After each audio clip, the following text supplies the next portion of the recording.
Wish we had better things. But that's aside from the point. We are beginning now. Polly is going to be taking on zawhte. And we finally get to see a few of the cards that our friend here is going to be equipped with. Cold-Blooded Bandits. I can already see a couple of potential combos on some of these cards, though I'm not absolutely certain how it's going to work. Like, we're already trying to look into the base building, and Marigold's already saying nah. We would have had to set up the Cold-Blooded Bandit in a way that isn't really feasible. We do get a strong defense from both players sectioning off their lanes. Polly, unfortunately, actually has, like, there's a spot for zawhte to actually break through still. Though it requires a very specific card. They're actually kind of possible to do it. We got a breakthrough on that additional push. We have Gnarly Eddie, though. Again, that Cold-Blooded Bandit is really starting to hurt Polly as an opening play. Definitely wanted something else as that opening move because he seems to be struggling in figuring out what exactly he wants to do here. There's a good few cards that I can see that zawhte might have. I don't think he has them, but there's a lot of opportunities for him to potentially be able to break through, and that could cause some very serious damage to Polly. That'll protect. That will ensure that nothing really breaks through. And now it is just a clean focus. Clean and clear, just base combo building. Nice!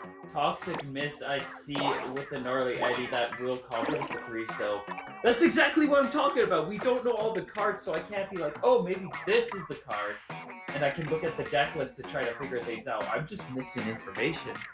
Crucial, essential information.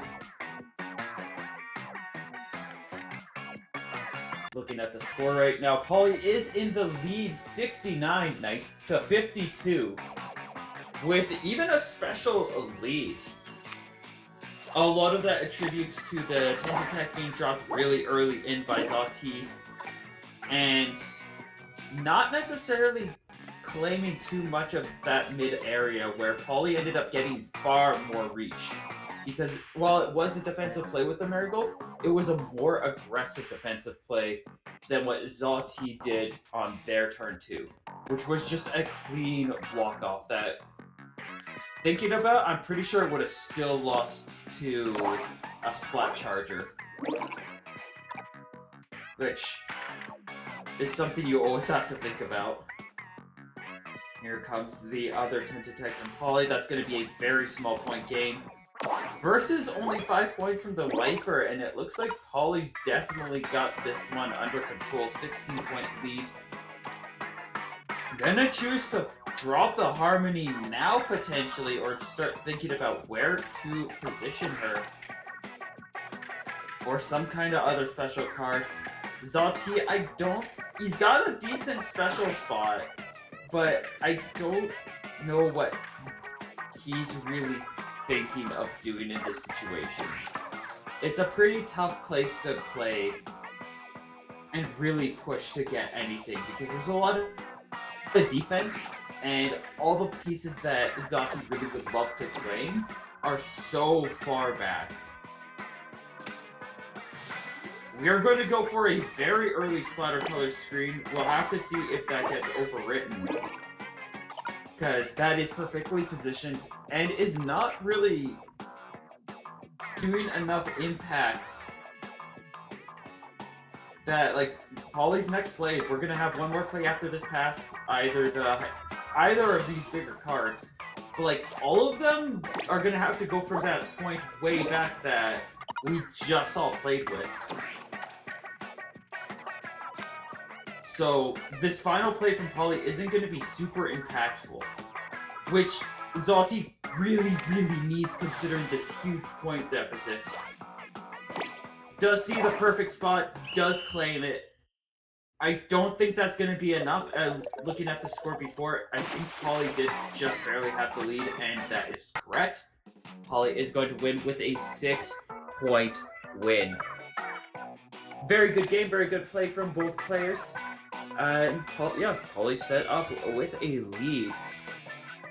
A lot of that attributed to just like that earlier push, that earlier coverage.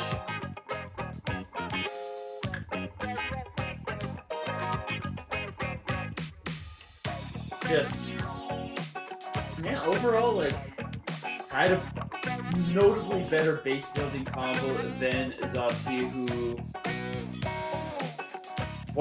had a really early 10 tech, which you do not want to see that because it usually doesn't reward too much. Ended up giving Polly a special as well, which is just, that's one of the things you do not want to do in this game. If you can avoid giving your opponent a special, you avoid giving your opponent a special, because that's just more room for something like Polly to do that we saw with the run over.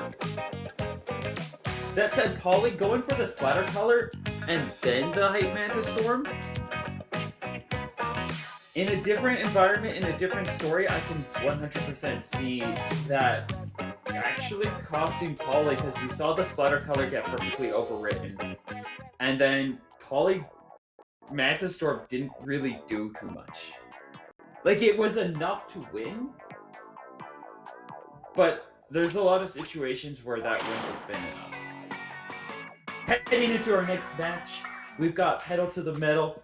Polly is looking for one more win to be able to claim this, while zawhte needs to be able to claim this and another game to claim the victory in this first round.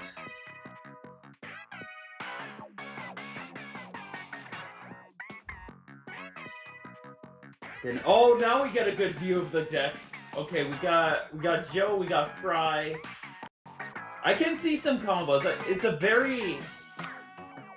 It's around my level of deck building, where everything kind of is not too complicated, so you can have some very straightforward synergies that kind of just work together. Nothing has a huge impact in how that you really like with some of those heavier cards, aside from Fry and Joe. But the cards are, just because the cards are like simpler, more straightforward shapes, like you can see the Swift or the mini Splatling space right there. I would put it the other way so that you're guaranteed that kind of setup, but this works fine enough. Ooh, we get a break. We get a Pierce.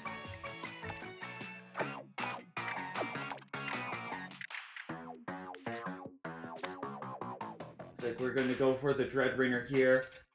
I see what's going for this. It does cover a lot of turf, though it doesn't really play into that Pedal to the Metal kind of design very well. Splatling feels like it's too cheap of a play at this point. Like, we're only on, like, what is this, turn 3? And you're already dropping, like, to 7s. You kind of have, out of these cards, you kind of have to play the Dreadringer, I guess. Lock to the 2/3/12s. You want to try to get your at least 3 specials as ready as soon as possible, so you can kind of just do some damage. That doesn't even grant a single special.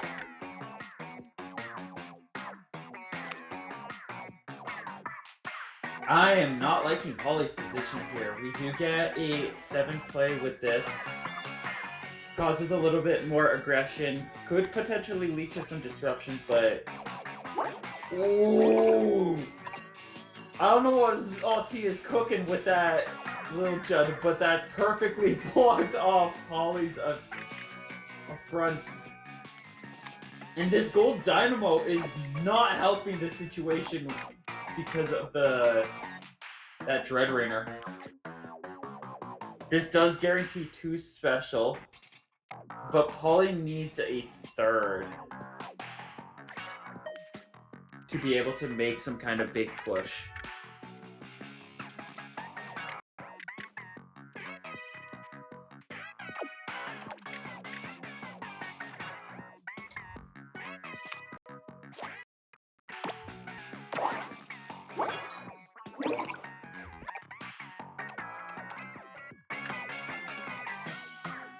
Oh my goodness, I looked away for 2 seconds. I didn't even see what zawhte played, but that is a huge combo game as zawhte all of a sudden 6 turns left has 8 special.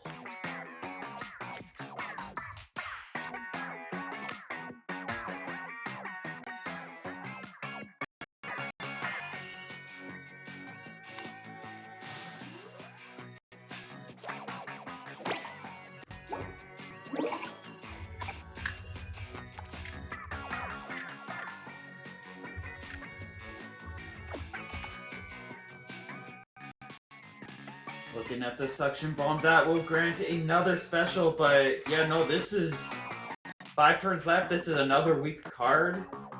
I feel like Polly is just not in a good spot. We see a combo potentially, but it's gonna get destroyed because the Forge found its way through because of that screen.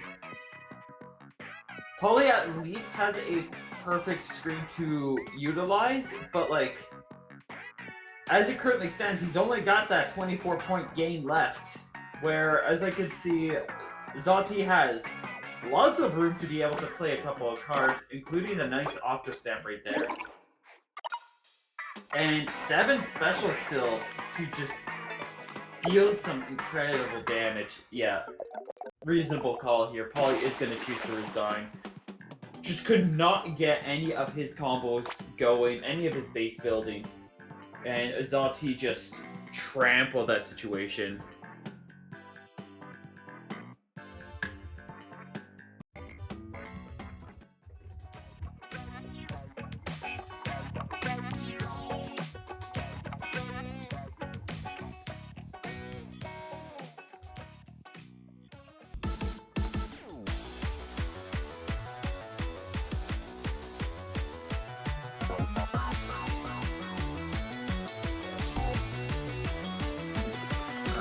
So, that is 1-1 for both players, just waiting to see where we are going next.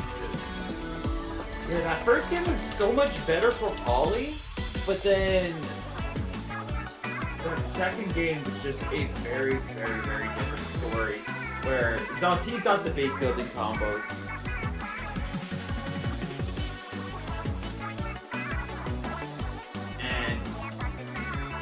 For this, yeah, zawhte got the base building combos and Polly didn't.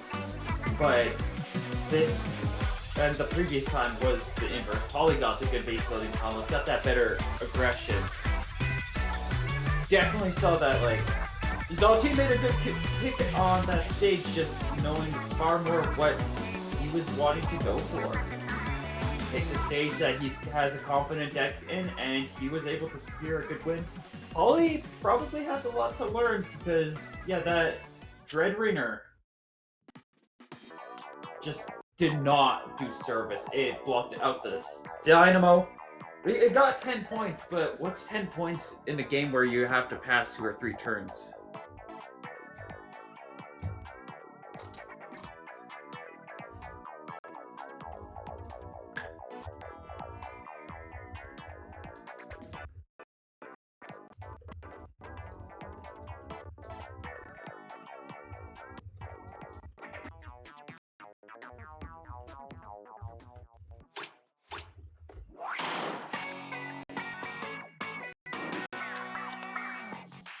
Alright, heading into our next game on Lakefront.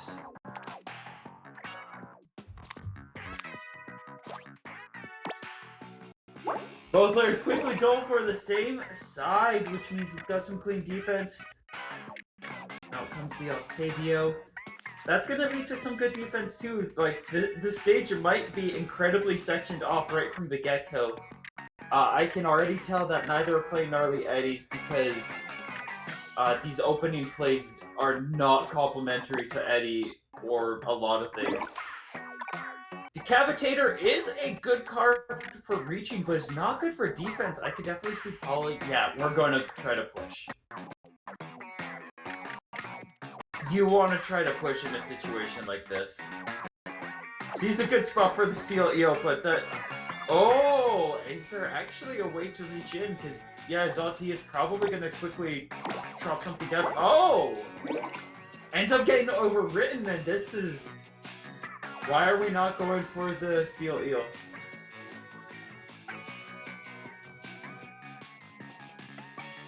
Like, yeah, you could play the Judd, but steel eel, it gives you a clean break into that side. There we go. Gets you a special as well. And that's going to do a lot more damage than Zawhte's Stamper that was just played.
Looking at the field again. Ooh, I didn't even notice that was a really nice Judd up choice to play Judd up there, especially since we did have a combo piece to play into it.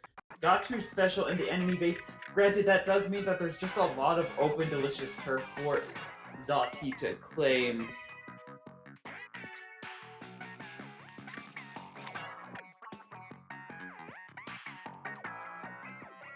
So, we'll have to see how that plays out.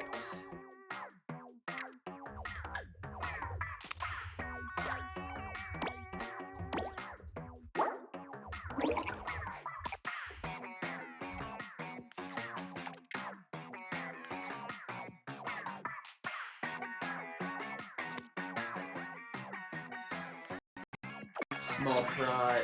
What else do we really have to play? I mean, at this point, we're already heading into the final few turns. I would go play the small fry just so you can get the 2 special that are right over there.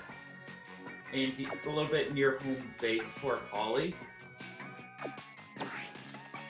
Actually, no, that wouldn't even be the 2 special because it's small fry, and I'm thinking of the... What is it, the Splat Bomb?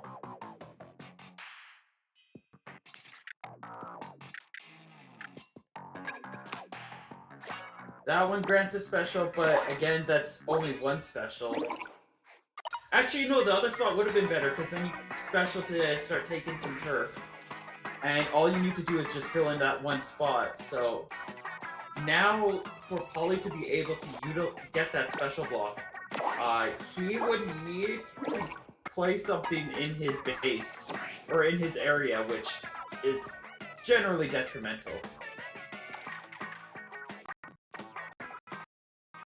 Going for the little Judd here, that is going to be a clean full 8, and gets a special back as well, which only leaves that little bottom corner of the base for Polly to try to attack.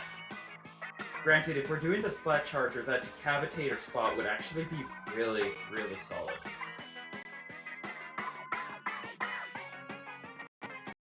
We do have the screen though, so... you can do something that kind of gets the best of both worlds with the screen. Let's see what that opens up. That area can't be contested at all because there's no special blocks near there. So we are going to be looking probably down that lower area, not there. That's a lot better. That's not perfect, but that's pretty nifty, pretty close. And it looks like he is just going to take it, especially with this lead. I'm pretty confident that Polly's got this one cooked. Yeah, even a perfect 24 would get Zawhte a single point on Polly's current score. So that is pretty much done and deal, as Holly is going to be defeating zawhte 2-1. Excellent games from both players. Yeah, the Steel Eel play really worked out well. Like, absolutely incredibly well.